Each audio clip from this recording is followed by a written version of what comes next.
бегать. Ну, выпуск сделать какой-нибудь такой должен. Довольно такая.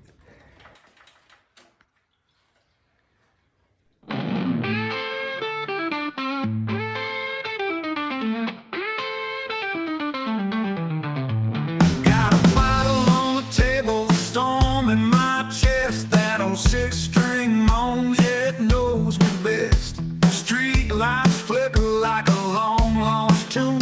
Footsteps echo in the alley by the neon moon. Oh, it's whiskey and smoke, fire and rain. The blues in my bones, the blood in my veins. Trumpets cry, saxophones wail, and that double bass pounds like a runaway train.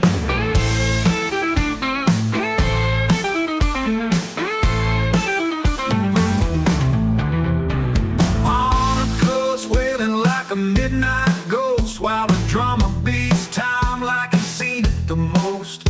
Piano man grins, plays a low down tune, and the guitar sings sorrow neath the ballroom gloom. Oh, it's whiskey and smoke, fire and rain. The blues in my bones, blood in my veins. Trumpets cry, saxophones wail, and that double bass pounds like a runaway train.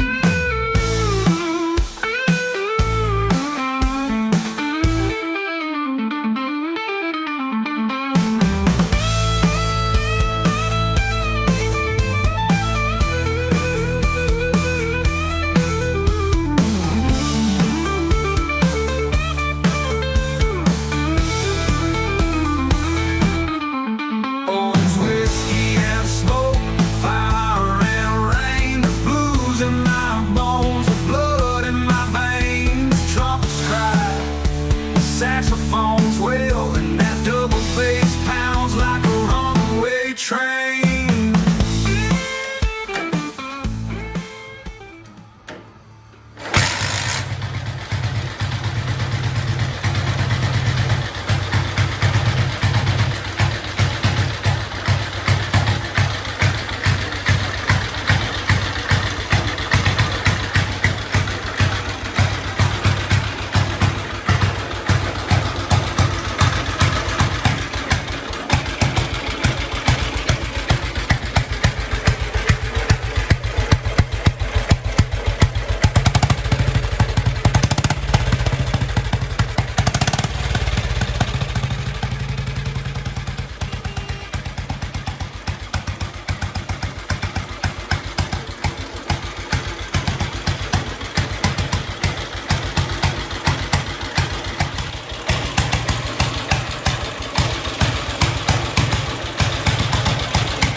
Здравствуйте, уважаемые подписчики и гости канала.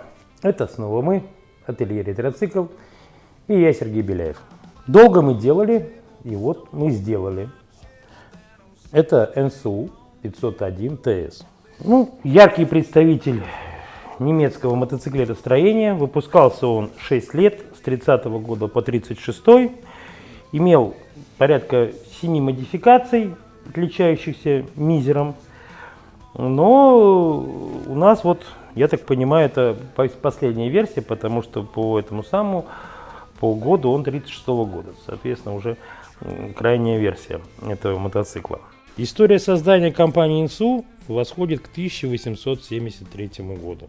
когда два инженера, Генрих Стролл и Христиан Шмидт, открыли мастерскую по производству и ремонту вязальных машин. Когда Шмидт умер в возрасте 39 лет, в руководство компании пришел его Шурин, который и втравил компанию НСУ в мир мотоциклов. И первые мотоциклы НСУ, оснащенные двигателем Зибель швейцарского производства, появились уже в 1901 году. И в период с 1901 года по 1963 год компания создала большое количество самых разных высококачественных мотоциклов. С началом Первой мировой войны в 1914 году экспортный рынок рухнул, и завод НСУ, чтобы не закончить свое существование, стал производить армейское снаряжение. После войны компания сразу приступила к выпуску мотоциклов, и к 1922 году производство осуществлялось в полном объеме, и при этом на заводе было занято порядка 3000 человек. А вот в 1929 году на завод пришел британский конструктор Уолтер Мур. Пришел он в НСУ из компании Нортон, и, в общем-то, все конструкции мотоциклов четырехтактных это были его. И самый, в общем-то, наверное, известный и самый продаваемый, самый популярный мотоцикл НСУ Quick, это было его творение. Это, в общем-то, маленький мотоцикл, 98 кубов. И завод в период с 1936 года по 1953 выпустил их фактически почти 240 тысяч штук. Во время Второй мировой войны, понятно, завод НСУ производил мотоциклы для нужд германского вермахта. Они, конечно, использовались очень широко в военной деятельности и в санитарных частях, и опять же в тех же фельдъегерских, и в штурмовых каких-то, наверное, операциях использовались. Ну и помимо мотоциклов они выпускали детали самолетов. Но самым, в общем-то, необычным и интересным продуктом компании НСУ это был мотоцикл, даже мотоциклом его не назвать, это мотоцикл Киттенкрафт. Он был с гусечным приводом сзади, и спереди у него было колесо, и он перевозил, в общем-то, небольшое количество пехоты. Стоял на нем двигатель Opel. В общем, нам, конечно, не удалось реставрировать такой мотоцикл. Может быть, когда-нибудь там наш заказчик даст нам его поковырять. Я знаю, у кого он есть. Кроме того, в 50-е годы, как я уже говорил, в Европе был бум всяческого вида мотороллеров. Они у них назывались все-таки скутерами. У нас это мотороллер, не знаю почему вот такое отличие. И в 1949 году компания НСУ заключила соглашение с итальянским концерном и в 1950 году начала выпускать мотороллеры Lambretta. И вот они с 50-го года выпускались 6 лет, в 56 году они выпустили свой мотороллер Prima, а Lambretta они выпустили 100 тысяч штук фактически. Сам концерн НСУ, конечно, славился выпуском автомобилей всяческих разных, но это уже отдельная тема и длинный разговор. Руководство НСУ, в общем-то, к 60-м годам уже начало пренебрегать производством мотоциклов, и двухколесный транспорт закончили они производить в 63-м году. Ну, а в 69-м году из-за непомерных расходов и на предусмотренное гарантийное обслуживание и удовлетворение претензий потребителей, обладателей автомобилей фирмы НСУ, она оказалась на грани банкротства. И, в общем-то, в 1969 году ее выкупила, она вошла в корпорацию Volkswagen и, в общем-то, закончила, скорее всего, свое существование. И мы больше с 1969 года не видим мотоциклов и автомобилей фирмы НСУ. Мы имеем здесь моноблок, НСУ блок, то есть у него и двигатель, и коробка находятся в одном корпусе, что потом было изменено на английскую версию, когда двигатель и коробка раздельно. Объем его 494 кубических сантиметра, среднее боковое расположение клапанов, достаточно надежный мотоцикл. Ну, конечно, у него тут куча шестеренок и все это гремит. Но при работе ничего не сделаешь, там 6 шестеренок трутся между собой, как ни машешь, как ни подгоняй, все равно они будут греметь. Пришел этот мотоцикл, в общем-то, у нас достаточно некомплектный. Отдал нам его заказчик и отдал его как донор. Сказал, говорит, ну вот подергайте, мы уже второй такой делаем, подергайте вот с кучей мотоциклов, сделайте мне один.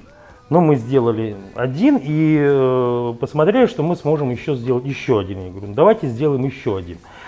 Ну вот тот мы делали 601, это 501. Ну и он говорит, давайте, хорошо. Это, конечно, не наша заслуга, мы столько бы, конечно, не смогли привезти. То есть вот этот руль, это все, это вот фара и многие запчасти заказчик нам прислал, и в том числе переднее крыло, которое было немножко не по форме колеса, хотя спорный вопрос, на фотографиях где-то оно вот действительно не по форме колеса, как будто вот края его растянуты, вроде как, ну вот мы его урезали и вот сделали таким по форме колеса. Ну, больше по технической части, наверное, расскажет вам Максим, расскажет, как он его делал, что он тут сам вытачивал, что он тут выдумывал. В особенности, конечно, меня поразила вот эта пробочка. Это ж надо так вот изголиться, что вот такая пробочка, ну просто вот заглядение. Прям вот себе бы куда-нибудь поставил ее. Здравствуйте, товарищи. Итак, ну рассказывать прям все не буду, потому что рассказывать очень много. Да, вот благодаря действительно заказчику, человеку с большой буквы, он прям... Вообще, вот действительно мы без него не справились, потому что предоставил он нам действительно очень много. Он привез из-за границы, вот что-то у него было, ну, в общем, то, что мы на просторах интернета найти просто невозможно было. Так вот, ну, предоставил он нам фару, предоставил он нам крыло с креплением, предоставил он нам руль со всеми приборами с управления, предоставил он нам заднее крыло, переднее колесо и что-то еще, что-то по двигателю, я вот точно уже... карбюратор предоставил. Карбюратор и крышку кикстартера. Все остальное... бак еще, естественно, был. Все остальное, в принципе, пришла... Изначально у нас была рама, заднее колесо, двигатель. Двигатель прям совсем печальный. Из трех один я собирал. Вот. Была передняя вилка, да, тоже с навесным, как бы, но тем не менее тоже тут кучу всякого пришлось еще точить, дорабатывать, вот, доделывать и переделывать. Далее, также к заднему крылу мы уже изготавливали этот багажник, мы изготовили вот эти вот бардачки, кожух цепи. Прям полностью, и пружины, и основания, и все эти дела. Вот сиденье тоже самодельное в том числе. Крышечку, да, если в общей сложности взять, то часов, наверное, 12-13 я на нее убил, выточил. Все, короче, она полностью самодельная, ничего покупного и какого-то отдельного нет. Все делал, прям сидел, думал, долго до нее шел. Она в последний момент делалась практически. Мотоцикл уже, в принципе, весь готов был. И я ее вот думал, как лучше сделать, чтобы она была и на оригинал похожа. Ну и, естественно, она была красивой. Ну, опять же, конечно же, она работала. Вот, ну... Оси все втулки, какие-то шпильки, проставки, блин, куча всего, чтобы это все скомпоновать, соединить, собрать. Точил, делал, резал, варил, выдумывал, изобретал, в общем, кучу всякого. Даже я уже в запас я делал на предыдущий НСУ. Это у нас уже за 1,5 года, чуть больше, чем 1,5 года. У нас это 3-й НСУ. Получается, в 24-м зимой мы сдавали с коляской 501Т. Это был мой первый мотоцикл в моем опыте. Потом мы летом сдаем в июле 601 этому заказчику. Вот. И вот как бы спустя 7 месяцев следующий мотоцикл у нас, можно сказать, 7-8 месяцев как традиция у нас идет НСУ, выпускается. Так вот, на предыдущий я делал такой же точно аналог заднего фонаря, вот, как бы повторил его полностью практически. И он у меня даже готовый уже был, но спасибо заказчику, он привез, передал нам фару, передал задний фонарь, ну как бы более-менее оригинальный, новодельный, но оригинал, скажем так. Поэтому тот у меня лежит теперь в запасе. Хотя я его тоже полностью восстанавливал, делал как бы по образцу. Поэтому сделано очень много. Естественно, поршневая, естественно, коленвал, естественно, коробка передач, все втулки, все подшипники, все эти дела. Все подверглось работе. Соответственно, теперь мотоцикл поет. Да, гремит, действительно он гремит. Как ни крути, я убрал все люфты, убрал все, что можно было. Ну, за счет действительно кучи шестерен, вот этих грубых, с очень большими зазорами, они, когда он работает, он гремит. Но как бы это уже, поскольку у меня третий мотор, и он, наверное, все-таки самый лучший. Потому что уже учась на собственных же ошибках, он, ну все, тут вообще без вопросов. Первый у меня там и со сцеплением была беда, я переделывал. Вот, и с поршневой тоже у меня там была беда, вроде бы все хорошо, но там стучало, пришлось тоже переделывать. То этот как бы получился сразу и хорошо, уже зная свои ошибки и проблемы. Вот, мотоцикл на самом деле, если честно, я все такой хочу. Мне прям вот, я влюбился в эту марку. Я влюбился в этот мотоцикл, это, не знаю, как по мне, так все эти Харлей, Индианы тех же годов, они рядом просто не стояли.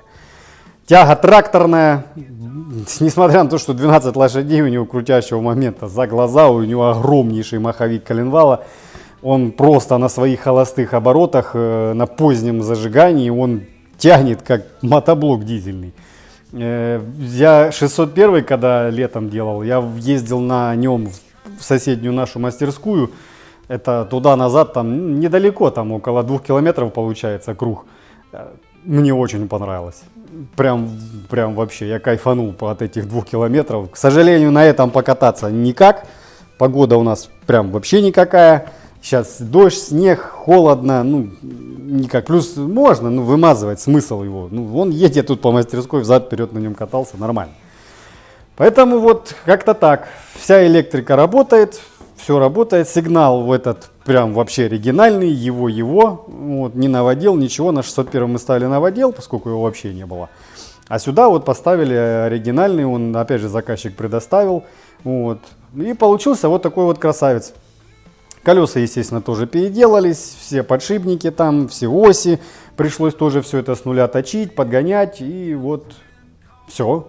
Мотоцикл полностью в боевом состоянии, работоспособный, и ездить на нем легко и просто. Поэтому заводится тоже с полтыка. Класс, что я могу сказать.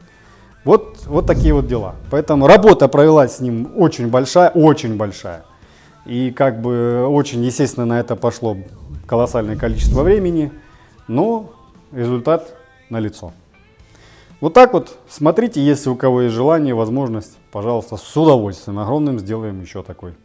Всем спасибо!